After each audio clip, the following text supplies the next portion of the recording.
We got a 2017 Mazda cx5, and you can see here the sway bar links broke off, one in the front and one in the rear. So we're gonna go ahead and try and replace those. So what you want to do is you can get a Torx bit to hold the stud. Sometimes the stud won't actually even move, and in this case it's moving a little bit, so you basically work those back and forth, but you got to be real careful because this is so small.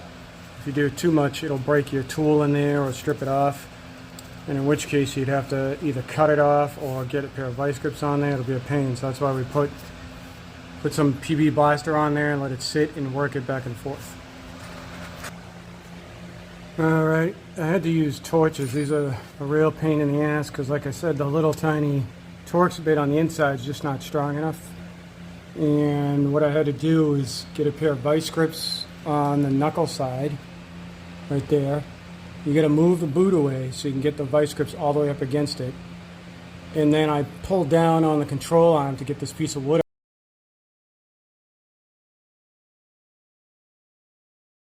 up here, so it brings it down.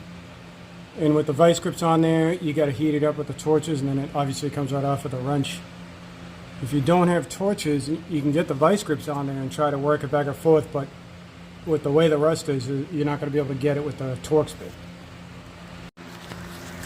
You can see on this side that the arm is still on there, so it's a little bit more of a pain in the ass, but what you want to do is cut the boot off, and right there you need to get your vice grips around this piece right here.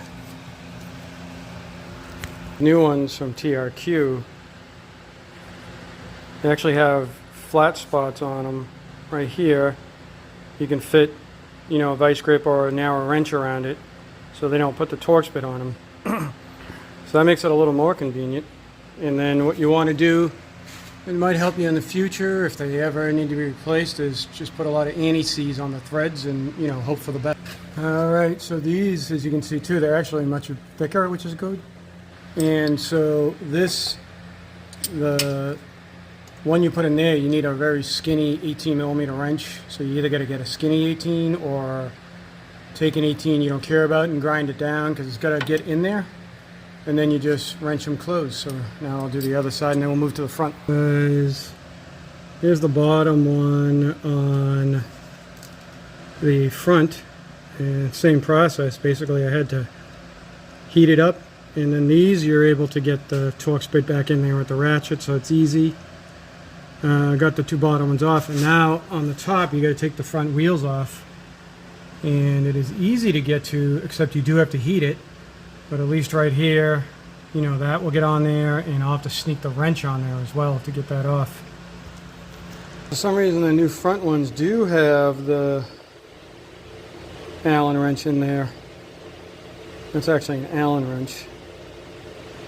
And okay, so I put the anti-seize on there.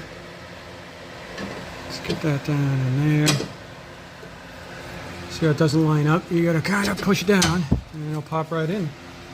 And then on the other side, I actually lucked out. I just ran the nuts down and it actually caught and tightened up, and I didn't have to use the little Allen wrench on the inside. Same with the back ones. On one side it caught, tightened right up, and I didn't have to use a little 18mm wrench. So now I'll just tighten these up. Oh, the top one actually, you gotta put that dampener in there.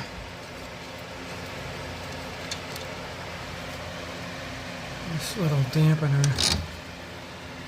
There we go.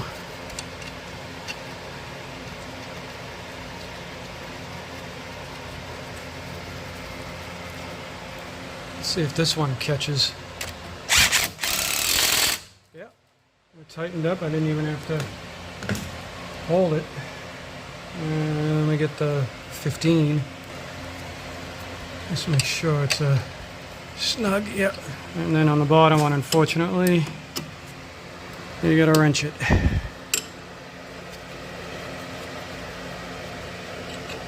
Get it going as far as you can on your hands. And then if we're lucky, this will catch too and tighten up on its own. Alright, that tightened up.